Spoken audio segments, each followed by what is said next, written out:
Nós vamos conversar agora com o climatologista Carlos Nobre, que é uma autoridade quando a gente fala em mudanças climáticas, aquecimento global. Carlos Nobre, bem-vindo à Rádio Gaúcha, bom dia.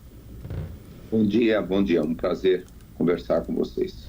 Em relação ao que está acontecendo aqui no Rio Grande do Sul, bom, nós temos muitas dúvidas, os nossos ouvintes também, mas eu começo lhe perguntando se isso é um ponto fora da curva, ter uma enchente desse tamanho, ou se temos que nos acostumar com isso. Esse é o normal a partir de agora. Sem dúvida, foi um recorde de chuvas em quase todo o estado do Rio Grande do Sul. Nunca tinha acontecido no registro histórico uma chuva tão longa e tão pesada quanto essa, mas não se deve pensar que isso é uma coisa que vai acontecer uma vez a cada 80 anos, né? Pensando lá numa vez que também choveu muito, 1941 ou 1859, não. O aquecimento global faz com que esses eventos extremos todos aconteçam com mais frequência. Não significa que vai acontecer todo ano, mas também não se deve esperar 80 anos ou 100 anos. Então, o que nós estamos vendo devido ao aquecimento global, uma das razões é que o aquecimento global aquece os oceanos passam a evaporar muito mais vapor d'água, o vapor d'água vai para a atmosfera e alimenta os sistemas meteorológicos de chuva. Isso está acontecendo no mundo inteiro. Então, nós temos que estar muito preparados, porque eventos dessa intensidade, recordes vão ser quebrados. Mas não é isso, de novo, não é que vai acontecer todo ano.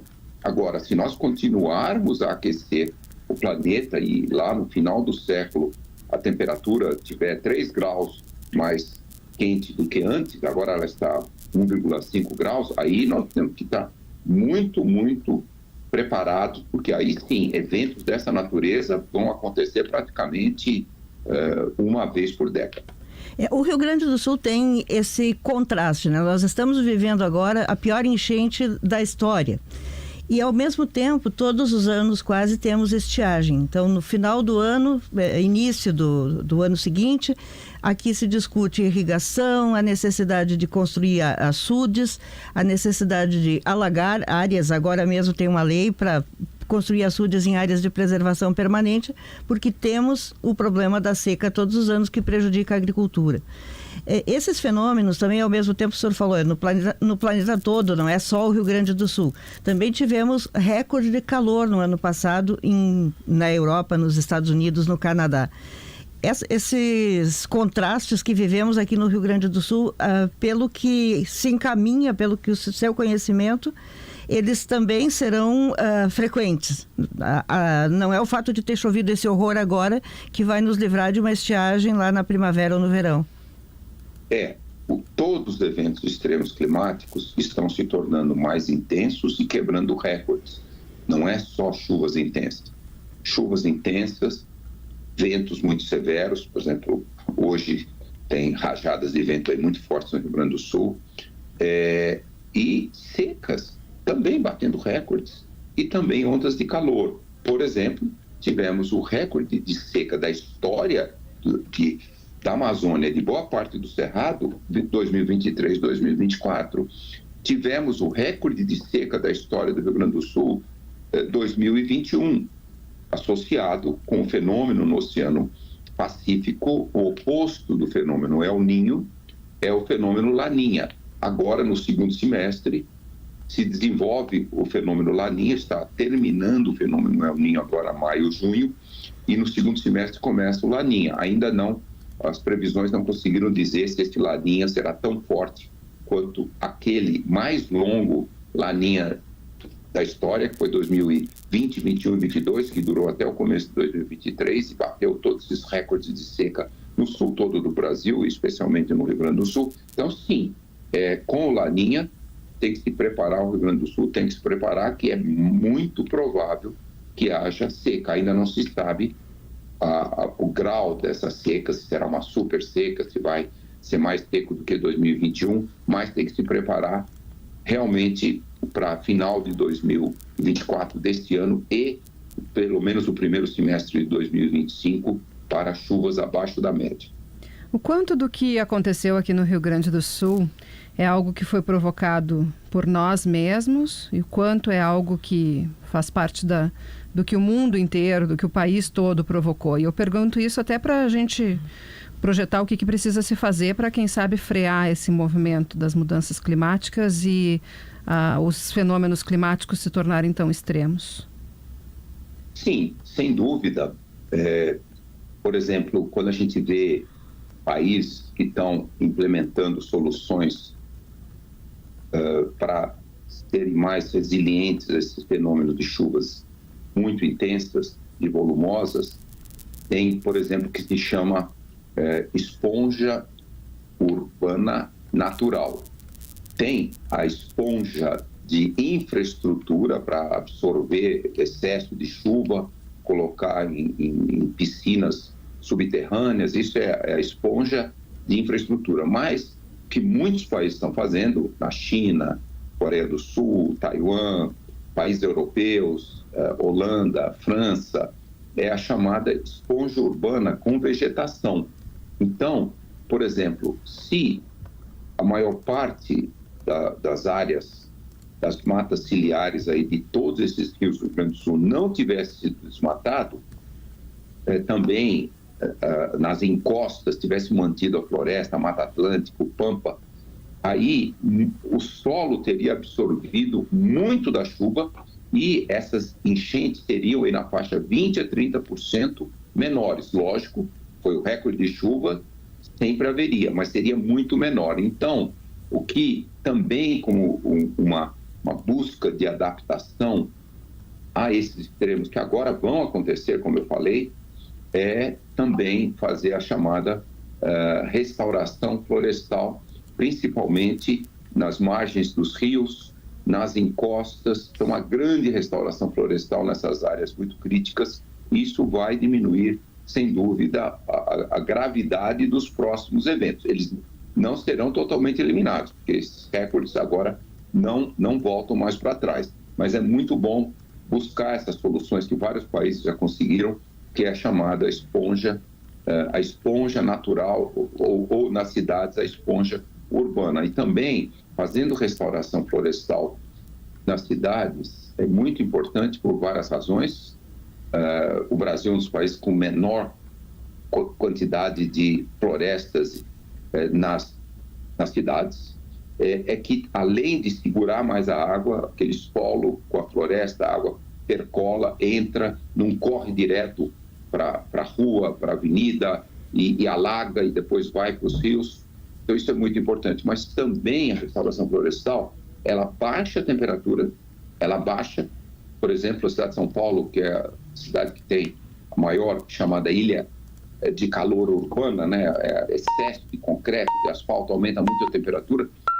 Só esse efeito de ilha urbana de calor bota São Paulo 3,5 graus mais quente do que, por exemplo, áreas da Mata Atlântica na mesma altitude de São Paulo, que estão próximas de São Paulo. Então, só para dar uma ideia, também Porto Alegre é menos do que São Paulo, mas tem esse efeito também. Então, nós temos que restaurar a vegetação, porque além de segurar mais a água, você baixa a temperatura, você cria um microclima muito adequado para nós humanos, com muito menos temperatura, e também a restauração urbana das cidades remove 20% a 30% dos poluentes. Então, essas são soluções baseadas na natureza, mas também, logicamente, tem que ter infraestruturas muito mais resilientes. É disso que eu quero perguntar para o senhor, o que pode ser construído? O senhor falou muito do que o ser humano fez e não devia ter feito, que é o desmatamento, enfim. O que pode ser feito nas grandes cidades e nas pequenas também, porque o Rio Grande do Sul sofreu não só em Porto Alegre, sofreu na região metropolitana, o Vale do Taquari sofre pela terceira vez em poucos meses. O que os municípios devem fazer daqui para frente em investimento para ter reflexos menores dessas enchentes?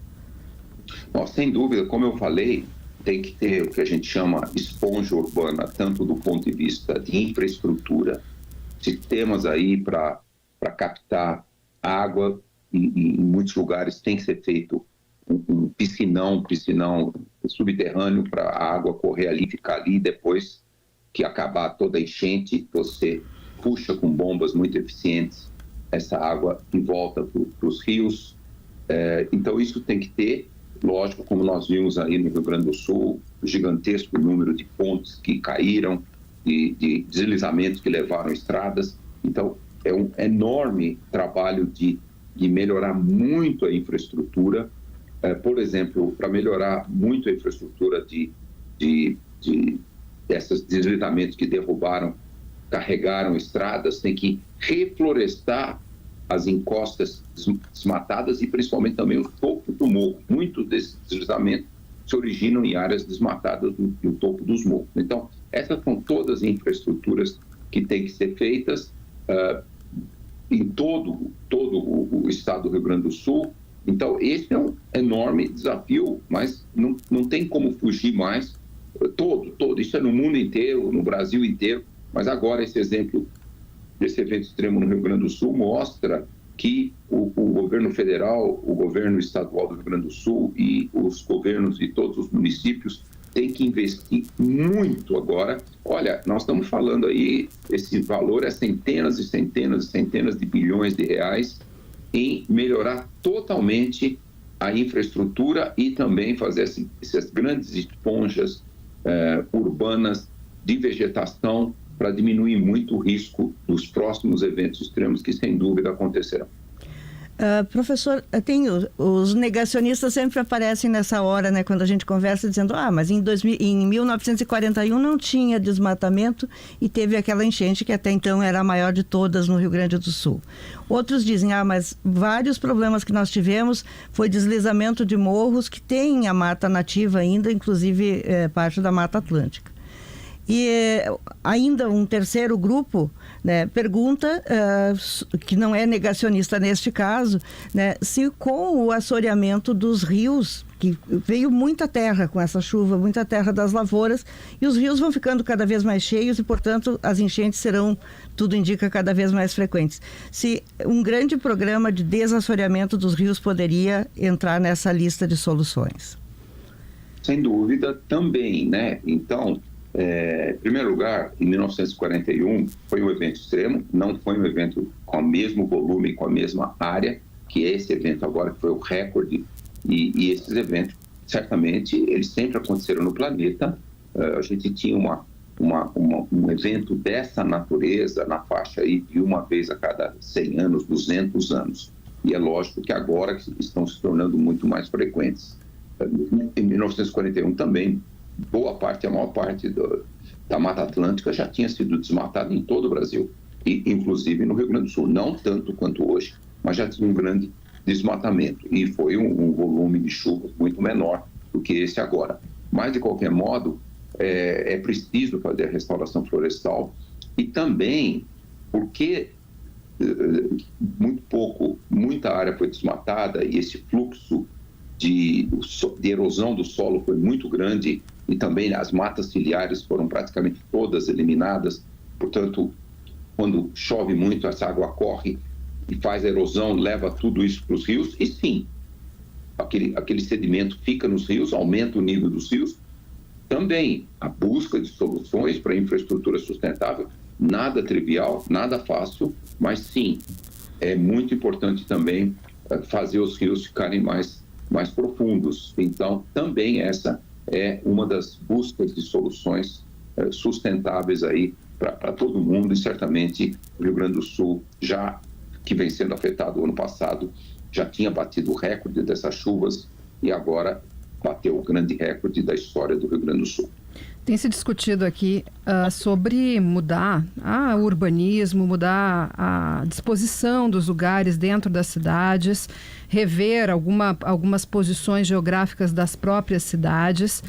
Isso tem sido feito em outros lugares do mundo que enfrentam esses fenômenos extremos.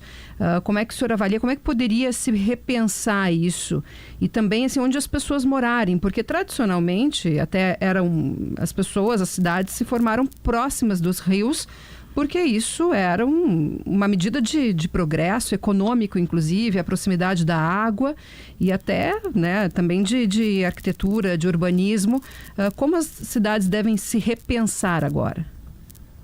sem dúvida, com os eventos extremos devido ao aquecimento global, as cidades têm que ser repensadas. Isso é uma política que já vem sendo discutida mundialmente. A ciência mostra todos os riscos, a ciência já mostra também onde que essas partes das cidades muito vulneráveis a essas inundações, alagamentos, tudo devem ser reconstruídas. Também como tornar a infraestrutura mais sustentável. Eu falei dos piscinões, mas também tem um asfalto que deixa a água da chuva percolar. Isso não existe praticamente nada no Brasil, mas isso começa a se desenvolver no mundo todo. Agora, sem dúvida, vários desses lugares aí, várias dessas cidades, por exemplo, na Bacia do Rio Taquari e vários outros, eu achei, pela primeira vez, eu vi entrevistados do lado das suas casas derrubadas e falando, eu e minha família não podemos mais voltar para aquele lugar. Então, até mesmo as populações já estão percebendo que tem que se encontrar outros locais. Nada trivial, mas o Brasil tem enormes áreas, né? Não é falta de áreas no Brasil, mas é lógico que tem todo um custo e não há dúvida que essas cidades têm que ser recolocadas. Muitas áreas dessas cidades têm que ser recolocadas. Por exemplo, a Bacia do Rio Taquari, em vários desses rios do Rio Grande do Sul, nessa inundação subiu até 20 metros. Ali não tem condição, porque esses fenômenos vão acontecer com mais frequência. Então, tem que se reconstruir cidades, e não precisa ir muito longe, próximo, algumas centenas de metros, às vezes nem quilômetros, você já está numa área bem mais elevada. Não pode ser em costa também, que desliza. Então, esse desenho tem que ser feito em todo o Brasil e especialmente no Rio Grande do Sul. Um enorme esforço, é isso que eu estava falando, centenas de bilhões de reais vão ter que ser gastos para refazer muitas partes dessas cidades todas afetadas. Os ouvintes ainda têm algumas dúvidas sobre o senhor usou o conceito de cidade esponja. Como fazer isso de forma acelerada para evitar um problema na próxima enchente que vier? Olha, cidade esponja tem a parte de infraestrutura. Isso é o que eu falei. Nada é de graça, né? Quer dizer, você tornar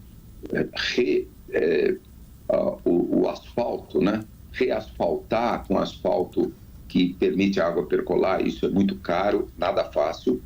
Piscinões também, uma infraestrutura muito importante, em áreas que realmente não tem como buscar soluções muito fáceis. Então, essa é a parte de esponja urbana com infraestrutura.